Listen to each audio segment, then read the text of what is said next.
Pues bien, estamos en el último clip aquí en la Fundación Armela y nuestros compañeros ya nos hablaron de las murallas, de los sitios amurallados y de toda la infraestructura bélica desarrollada pues a lo largo de la etapa prehispánica. Y no sé qué nos pueda decir Arvin en torno a ello, en torno a las armas. Es el del armamento, ¿no? El armamento que lógicamente entre el de los españoles y el de los indígenas al momento del contacto era muy diferente, ¿no? Los españoles traían arcabuces, traían ballestas, traían piezas de artillería, traían cotas de malla. También eso es otro gran mito, ¿no? Los españoles no traían armaduras. ¿Por qué? Porque las armaduras, de hecho, igual y si las traían, las llegaron con ellas, pero las abandonaron en el trayecto hacia el centro de México. ¿Por qué? Porque pasaron por lugares selváticos muy complicados en cuanto a clima. Entonces estas mismas armaduras las fueron abandonando. Lo único que sí traían eran las cotas de malla. Creo que una de las armas más importantes y de más tradición mesoamericana es el famoso atlatl, que es un lanzadardos o un propulsor que se conoce. Este atlatl lo que funciona es que mediante una base de madera que se sostiene por medio de unos anillos, se acomoda de la parte de atrás, se acomoda un dardo largo de 40-50 centímetros, y entonces lo que hace este propulsor es que te duplica la fuerza que tú le imprimes a un lanzamiento normal. Entonces esta arma se piensa que por los estudios que se han hecho se piensa que ha de haber tenido un rango de tiro de más de 100 metros, 100, 120 metros, y las crónicas del siglo XVI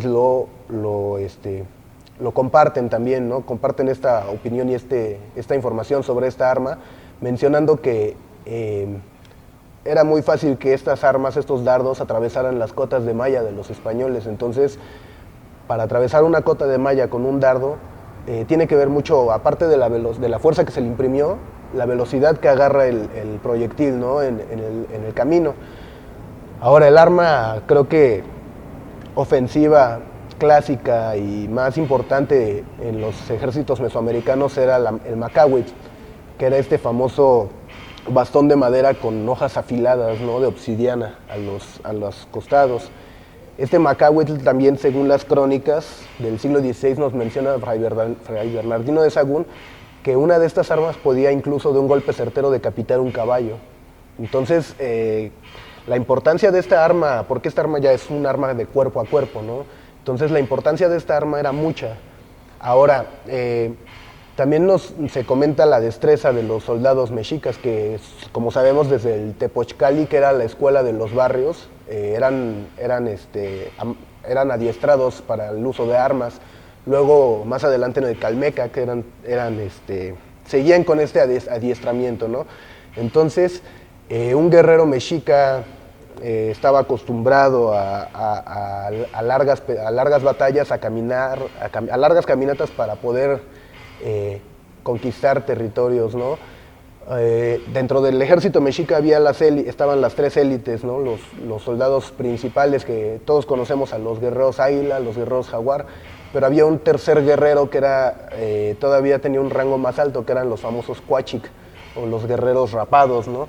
Que estos guerreros rapados se decía que era la élite más alta, ¿no? en el ejército mexica. Es muy importante todo esto, ¿por qué? Porque también los mexicas todos los conocemos como los grandes conquistadores y los grandes expansionistas del mundo mesoamericano, pero hubo una región que no pudieron conquistar nunca, que fue la región de los Grandes Lagos de Michoacán, de la zona purépecha.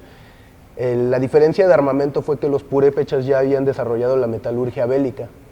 ¿Qué es esto? Que ya tenían algunas armas, algunos cuchillos, algunas hachas de cobre, lo cual si ustedes chocaran una hoja de obsidiana de la macahuitl con un cuchillo de cobre, lógicamente la obsidiana se hace pedazos, ¿no? Entonces, esa diferencia de armamento dicen que posiblemente fue la razón por la que los mexicas no pudieron conquistar a la zona de Michoacán, no a la zona de los purépechas.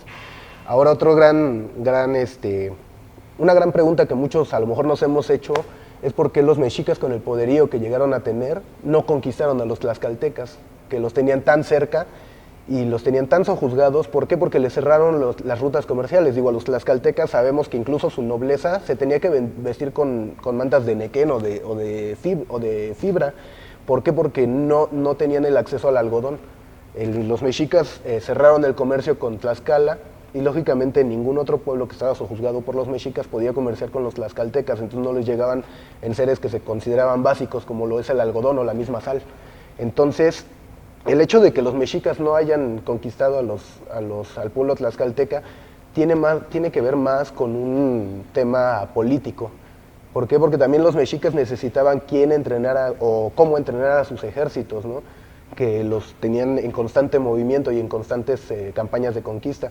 En este caso, ahí entraban lo que eran los tlaxcaltecas, los huejotzingas y los xochimilcas, que eran los que formaban un ejército que se enfrentaba con el de la Triple Alianza, con el de México-Tenochtitlan, el de Tlacopan y el de Texcoco, en las famosas guerras floridas, ¿no? Que se instauran por medio de Tlacaelel, uno de los grandes reformadores sociales y políticos de los mexicas.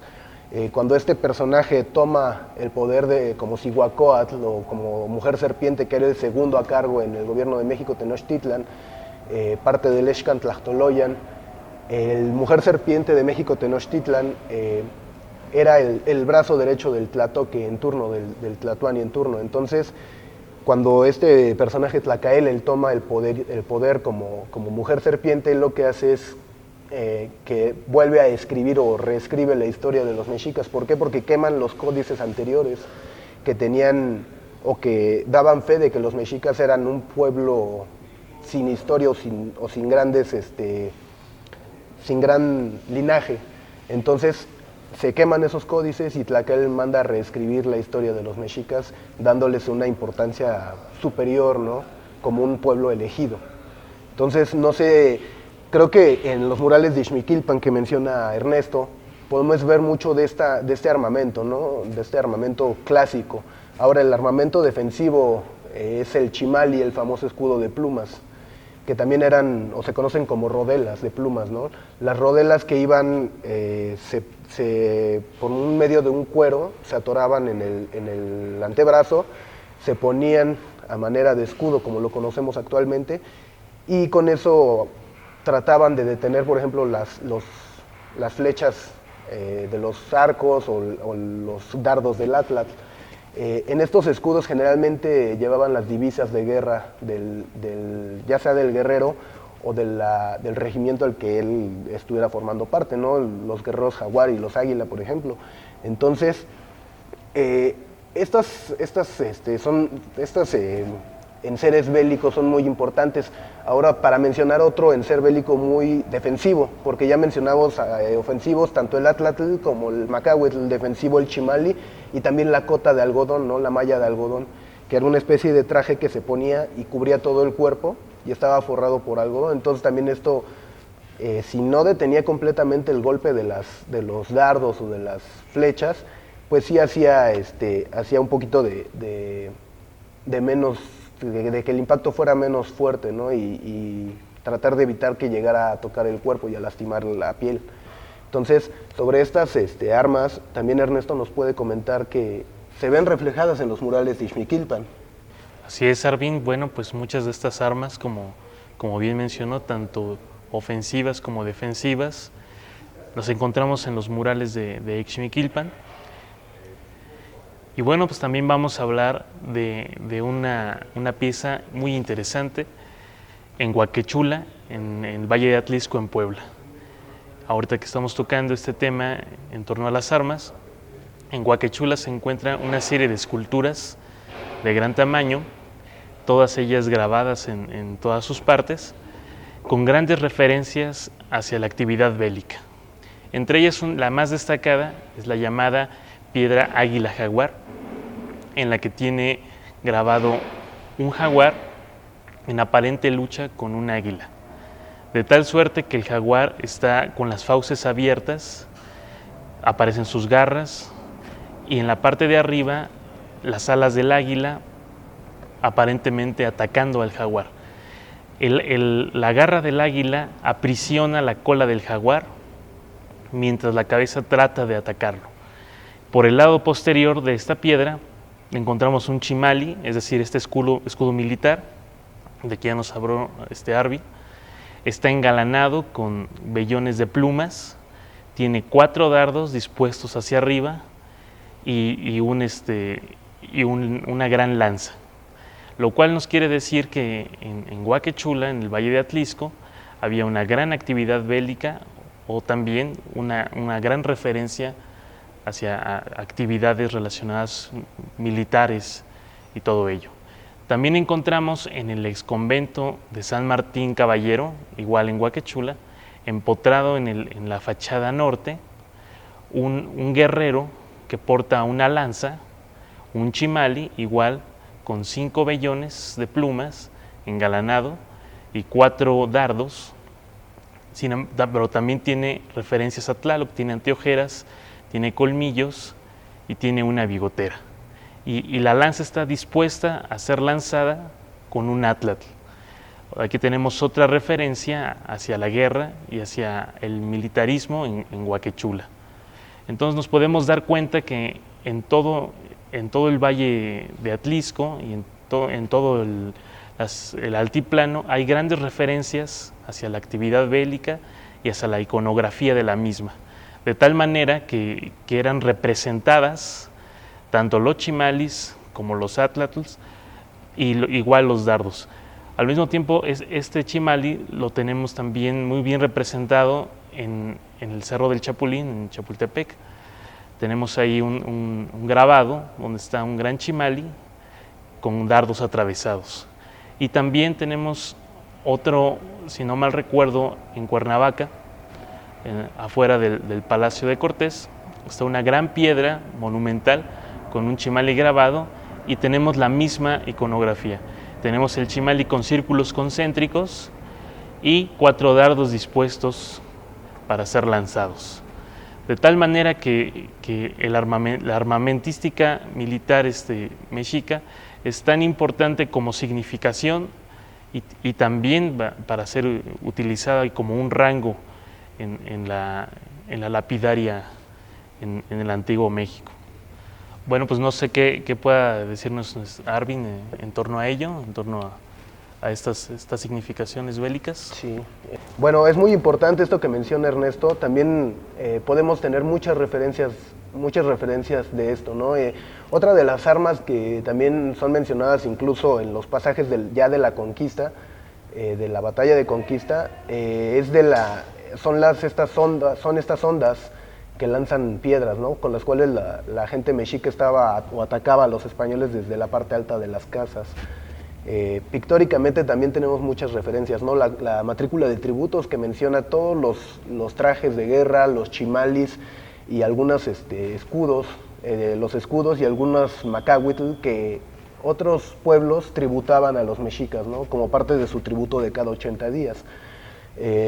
También en estas códices alcanzamos a ver o alcanzamos a percibir muchas veces las figuras de los chimalis o de los escudos de guerra que tienen pisadas alrededor, huellas de pie humano alrededor de ellos. Esto simboliza que hubo batallas. Esto lo podemos ver, por ejemplo, reflejado en el Códice Mendoza o en la famosa tira de la peregrinación de los mexicas, ¿no? Entonces, ahora, no es tampoco casualidad que el dios patrono de los mexicas simbolice al 100% la guerra, ¿no? Que es Huitzilopochtli, que desde que nace de Coatlicue, su madre, en el cerro de Coatepec, nace ya ataviado para la guerra, ¿no? Nace con las franjas estas horizontales de pintura facial azul en sus ojos, en su cara, nace también con los brazos, las piernas pintadas de azul. Una de las piernas, su pie izquierdo, nace con una garra de ave y emplumado, esto que está simbolizando al águila, ¿no? Como el nahual de Huitzilopochtli, como una de las relaciones con el militarismo más importantes, que ya no los mencionó Ernesto, ¿no? Hay muchas escenas bélicas donde están incluidas águilas, y esto no es muy extraño. ¿Por qué? Porque, una de las órdenes bélicas más importantes mexicas eran los guerreros águila, ¿no? Que podemos ver, por ejemplo, la escultura de Templo Mayor. Otra de las cosas más importantes es que Huitzilopochtli nace con la Xiuhcoatl, la serpiente de fuego, que es con la que decapita a Coyolxauhqui, la tira por la ladera del Cerro de Coatepec y la Coyolxauhqui aparece desmembrada en la parte de abajo del cerro, ¿no?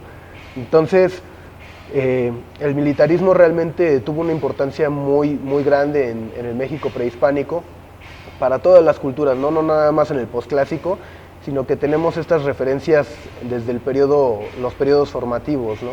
Entonces, pues la guerra en Mesoamérica era un concepto ritual, era un concepto que abarcaba tanto cosmovisión como la relación en la tierra, ¿no? en la zona donde habita el hombre, los famosos mundos anecúmenos y enecúmenos, que por el mundo del hombre pueden transitar también los dioses. Y uno de estos relacionados a la guerra es cuando, según esto, baja Tezcatlipoca a la tierra y es el que siembra las discordias entre los seres humanos y que provoca las guerras, ¿no?